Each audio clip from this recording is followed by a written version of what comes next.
And I guess we haven't really touched on COVID too much right now, but it is front and center of everybody's minds. There are certainly going to be plenty of COVID protocols out there during the games, as we've seen in the various different playbooks. So how do you see mixed zones, press conferences, the media operating at these games, and perhaps even for future championships as well, given all those protocols? Yeah, I think all of the protocols and the safety measures that are going to be in place for Tokyo, you will see for probably at least 12 months, that may be beyond. All the inside info we're getting at the moment is that the Beijing Winter Games, obviously early in 2022, will be running exactly the same way.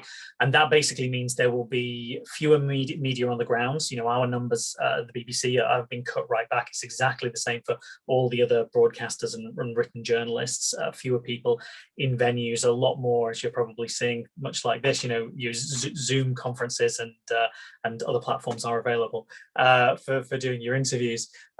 So basically, when you come off you're competing and come into the mix zone area to do your interviews, you're going to be faced by, let's say, an army, but a row of people who are all wearing masks, and the interviews will be done with a long pole, basically, because we have to keep that 2-meter distance at least between the interviewer and the athlete.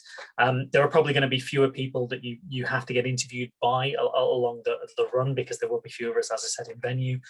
As I was talking about before, it will still be the same format, that you will come to TV first, and then you will do your radio outlets, and then you'll come to the online. But whereas that's usually a bit of a pack together for the online, the written newspaper guys, it will probably be, there's a very good chance actually that you will be sat in front of a screen, and they will be in another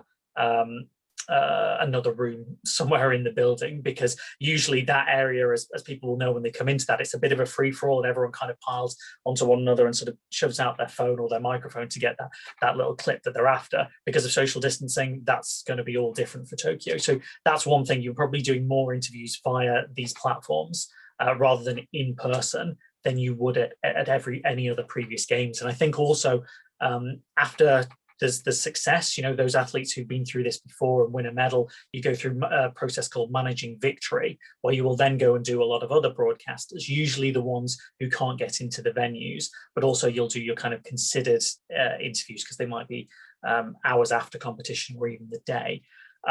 There will be fewer of those. Again, that will most likely be, you'll go to one base, and you'll be in front of a screen, and there you will be speaking to multiple people, one after another. So it's going to be, for anyone who's experienced major championships, world championships, Olympics, Paralympics before, it will be very different to what there's been.